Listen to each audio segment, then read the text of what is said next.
भारतीय अर्थव्यवस्था में संविधान के महत्वपूर्ण अधिनियमों को समझेंगे। इसके बारे में हम जानें संविधान क्या है। संविधान एक जड़ दस्तावेज न होकर एक निरंतर पनपता हुआ दस्तावेज है ना। समाज में शक्तियों का मूल वितरण कैसे हो, इसको समझेंगे। यह संविधान हमें बताता है कि शक्तियों का मूल वितरण कैसा होना चाहिए, बुनियादी पहचान को बताता है, निरंकुश और तानाशाही को रोकता है ना। संविधान एक आईना है दरअसल, जो हमें भूत, भविष्य और वर्तमान की स्थिति से परिचित करवाता है। चलिए हम स्टार्ट करते हैं। रेगुलेटिंग एक्ट क्या है। रेगुलेटिंग एक्ट के बारे में समझने से पहले ये 1773, आपको याद होगा 1757 में प्लासी का युद्ध हुआ था बंगाल के नवाब और अंग्रेजों के मध्य। तो उसके बाद जो स्थितियां पैदा हुई उसमें अंग्रेजों ने अपनी भारत में स्थिति को मजबूत करने के लिए 1773 में रेगुलेटिंग एक्ट पारित किया। इस एक्ट की नियामक की भूमिका थी, यानी कि नियामक रेगुलेटर का मतलब अंग्रेज रेगुलेटिंग की भूमिका में थे इसमें, है ना। इसमें जो कंट्रोल की भूमिका थी वो ब्रिटिश एडमिनिस्ट्रेशन और जो ब्रिटिश पार्लियामेंट्री थी उसमें कंट्रोल की एक शुरुआत थी कि नियंत्रण कैसा हो, प्रशासनिक नियंत्रण कैसा हो, ब्रिटिश संसद का नियंत्रण कैसा हो, है ना। ये था इसमें। देखिए जो दो प्रेसिडेंसी थी बम्बई और मद्रास, इसको कलकत्ता प्रेसिडेंसी के अधीन कर दिया गया। इसके तहत जो बंगाल में प्रथम गवर्नर जनरल थे वो वारेन हेस्टिंग बनाए गए। आपको ये तो पता होगा ना कि बंगाल में इससे पहले नवाब का कॉन्सेप्ट था, है ना। बंगाल के नवाब हुआ करते थे। तो अब यहाँ पर गवर्नर जनरल की अवधारणा स्पष्ट होने लगी और सामने आने लगी। कंपनी के जो अधिकारी थे इनका जो व्यापारिक संबंध थे जो कि पर्सनल भी थे, यानी कि ये व्यक्तिगत रूप से भी व्यापार करने के इच्छुक थे। तो कंपनी ने इस रेगुलेटिंग एक्ट के माध्यम से इस पे प्रतिबंध लगाया कि हमारे जो ऑफिसर्स हैं वो रिश्वत न ले भारतीय नागरिकों से, और ट्रेड जो पर्सनल ट्रेड है उस पर भी कुछ हद तक ये लोग क्या कर पाए, अपना नियंत्रण। नेक्स्ट जो है वो पिट्स इंडिया एक्ट है जो कि 1784 में आया था। रेगुलेटिंग के बाद 1784, इसको 73 के बाद 84 में हम इस रूप में भी समझ सकते हैं। ब्रिटिश सरकार द्वारा लाया गया। तत्कालीन जो ब्रिटेन में जो प्रधानमंत्री थे ना विलियम पिट्स, उनके द्वारा लाया गया, तो इसलिए इसका नाम पिट्स इंडिया एक्ट हो जाता है। अब यहाँ पर इसमें क्या प्रावधान है इनको समझेंगे। जो कोड ऑफ डायरेक्टर्स थे जिसको सीओडी कहा जाता था, जो कोड ऑफ डायरेक्टर्स थे वो जो ट्रेड इश्यू थे हमारे मतलब व्यापार को लेकर जो बात थी, और जो बोर्ड ऑफ कंट्रोल था उनके पास पॉलिटिकल कंट्रोल दिया गया, और द्वैत शासन का उदय इस रूप में ही सामने आता है। आप समझ रहे हैं, ट्रेड इश्यू जो व्यापार था उसको कोड ऑफ डायरेक्टर के पास दिया गया, और जो राजनीतिक नियंत्रण था वो बोर्ड ऑफ कंट्रोल के पास दिया गया। तो ये दो तरीके से सामने आ रहा है ना। तो ये जो दो तरीके से सामने है इसको ही द्वैत शासन का उदय हम लोग मान रहे होंगे, ठीक है। कंपनी के अधीन क्षेत्र जो भी थे, कंपनी के अधीन जितने भी क्षेत्र थे वो ब्रिटिश अधिपत्य के क्षेत्र कहे गए। ब्रिटिश गवर्नमेंट का भारत में पूर्ण रूप से नियंत्रण हो गया। 13, 33, 53 की फॉर्म में हम इसको समझें। देखिए हम इनको डिवाइड कर देते हैं, ये 13 हो गया, ये 33 और ये 53।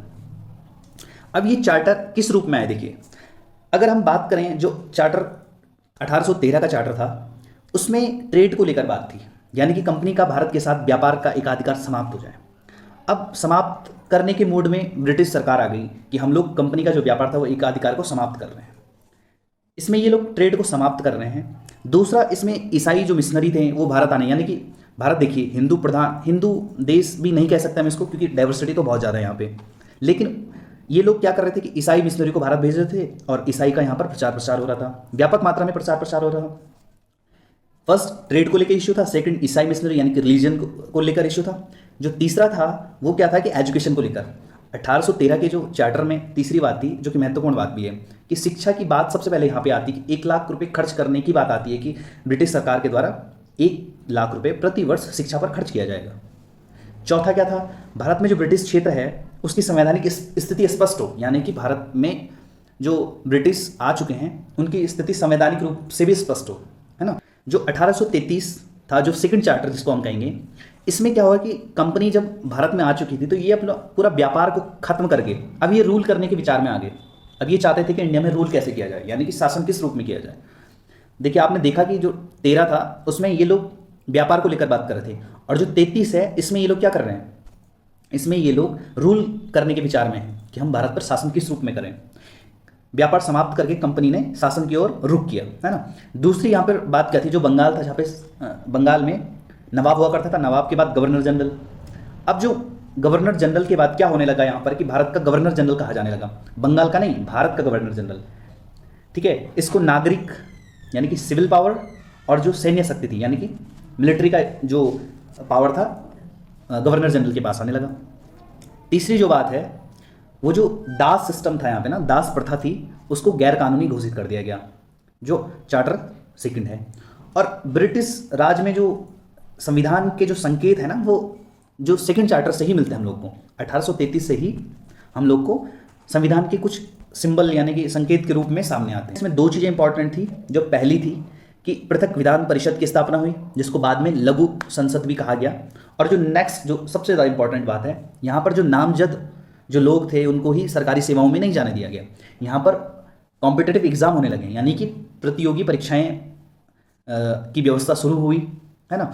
और सिविल सेवाओं में भारतीयों को भी शामिल किया जाने लगा। ये थोड़ा इंपॉर्टेंट है, ये हमारे एग्जाम के पॉइंट ऑफ व्यू से भी इंपॉर्टेंट हो जाता है कि सिविल सेवाओं में भारतीयों की किस चार्टर में आने। तो हम तीसरे जो चार्टर है उसकी बात करेंगे।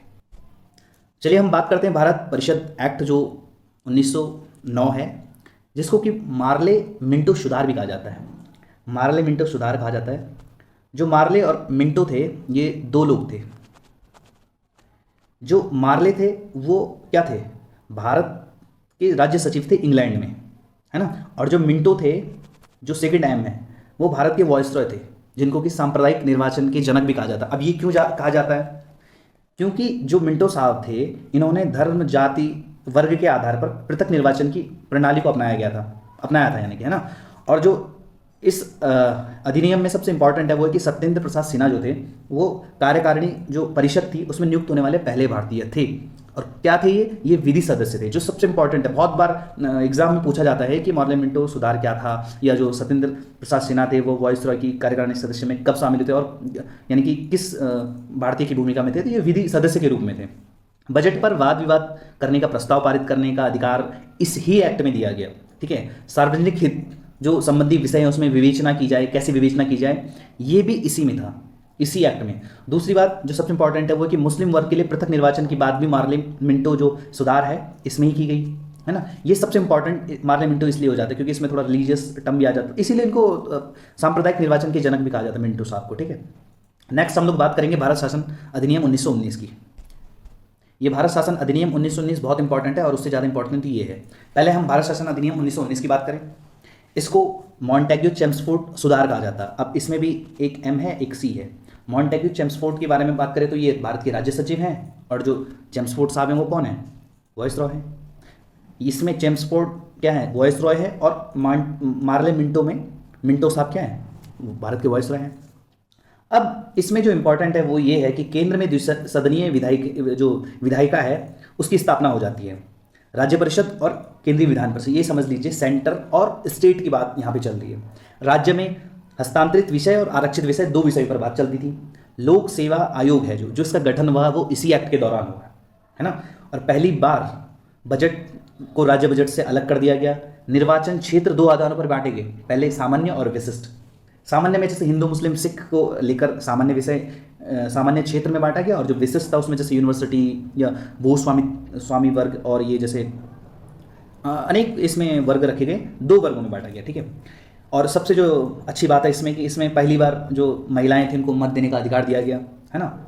इसमें जब ये प्रांतों में जो द्विसदनीय एक शासन के रूप में सामने आया तो इसको जो इसके जनक हैं द्वैत शासन के जो जनक है प्रांतों में, इसको लियोनेल कर्टिस को ही द्वैत शासन के जनक भारत में कहा जाता है। ये राउंड टेबल जो कॉन्फ्रेंस हुई थी ना, राउंड टेबल के संपादक रहे थे बहुत लंबे अरसे तक, तो इसलिए ही इनको जनक कहा जाता है इस चीज़ का।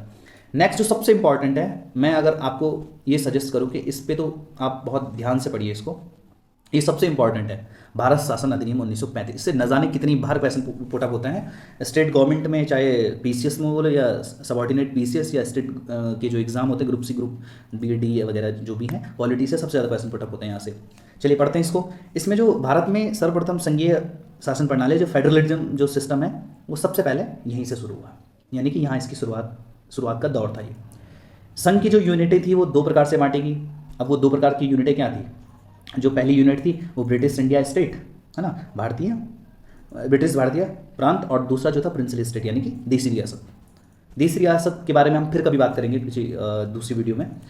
अब यहाँ पर देखो केंद्र में जो द्वैत शासन यानी कि राज्य और संघ में पावर्स का डिवीजन जो हो रहा था वो तीन आधारों पर हो रहा था। जो अभी भी हम लोग जिसको पढ़ते हैं, राज्य सूची, संघ सूची और समवर्ती सूची। तो उस दौरान इसको संघ सूची, प्रांत सूची और समवर्ती सूची के रूप में देखा जाता था। जो संघ सूची थी यानी कि यूनियन था जो, उसमें 59 विषय थे। जो प्रांत था, स्टेट में 54 विषय थे। और जो समवर्ती थी, जो कंकरेंट लिस्ट जिसको कहते हैं, कंकरेंट कह देंगे इसको, 36 इसमें टोटल सब्जेक्ट थे। ठीक है, 1937 में ही, देखिए 35 में ये एक्ट आता, तो 1937 में जो संघीय न्यायालय है, यूनियन कोर्ट की बात की गई, तो यूनियन कोर्ट की स्थापना भी होती है। और 1937 में ही जो भारत का पड़ोसी देश है वर्मा, जिसको कि वर्तमान में म्यांमार कहा जाता है, वो भारत से अलग होता है ना। और नेक्स्ट जो इसमें इंपॉर्टेंट है, मुद्रा का साख सृजन का नियंत्रण कैसा हो, आरबीआई की स्थापना, आरबीआई एक्ट 1934 और 34 में ये एक्ट बनता है और 1935 में आरबीआई की स्थापना होती है ना। अब देखिए इसमें जैसे इंपॉर्टेंट, सबसे इंपॉर्टेंट यही है आरबीआई, और जैसे वर्मा का अलग होना, ये थोड़ा इंपॉर्टेंट, ये हमें थोड़ा जानकारी होनी चाहिए इसमें ना। और दलित जो महिलाएं हैं या मजदूर हैं, इनको अलग निर्वाचन की व्यवस्था, इनके लिए एक निर्वाचन में इनका भूमिका कैसे हो, इसकी भी बात इसमें की गई थी। इसमें प्रांतीय लोक सेवा कैसे होंगी, मतलब जैसे स्टेट पीसीएस वगैरह होता ना, इसकी स्टेट में जो सर्विसें कैसी बांटी जाए, इसकी भी बात हुई थी, है ना। नेक्स्ट जो है, अब हम लोग मेन जो बड़े हमारे टॉपिक हैं वो कैबिनेट मिशन और इंडियन इंडिपेंडेंस एक्ट के ऊपर बात करेंगे। देखिए कैबिनेट मिशन के 3 सदस्य थे, पैथिक लॉरेंस, स्टेफोर्ड क्रिप्स, है ना, और अलेक्जेंडर, एवी अलेक्जेंडर, ये 3 लोग थे।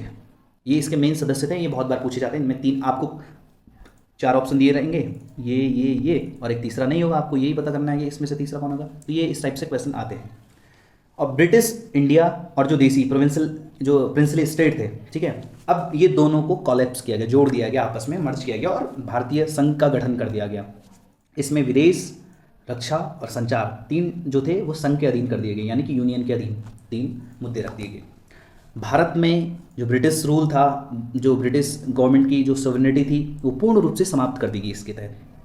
भारतीय रियासत जो थी, वो जो मतलब इंडियन जो प्रिंसली स्टेट थे, उनको ये छूट थी कि वो सम्मिलित कहीं भी हो सकते हैं, उनको सम्मिलित होने की स्वतंत्रता दी गई। अंतरिम सरकार में जो की तत्काल स्थापना की बात की गई। अब इसमें अंतिम सरकार उसकी होगी ना भाई, जिसकी बहुमत ठीक ठाक हो, क्योंकि डेमोक्रेसी है तो बहुमत ठीक ठाक हो तो वही सरकार बनाने की स्थिति में होगा। ये भी बात चली यहाँ पे।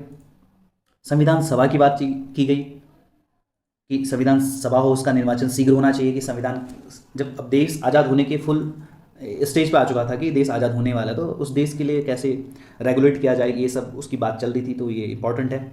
अब जो सबसे ज़्यादा इंपॉर्टेंट है इसमें ये है कि जो कांग्रेस और मुस्लिम लीग थी, इन्होंने पहले कैबिनेट मिशन को एक्सेप्ट किया, लेकिन बाद में क्या होता है कि जो मुस्लिम लीग था इसने इसको अस्वीकार कर दिया था। अब पाकिस्तान निर्माण की बात 16 अगस्त 1946 में करनी शुरू कर दी और डायरेक्ट एक्शन शुरू कर दिया। उसके बाद से फिर ये तनातनी चली और एक दिन वो हुआ और पाकिस्तान अलग हो गया।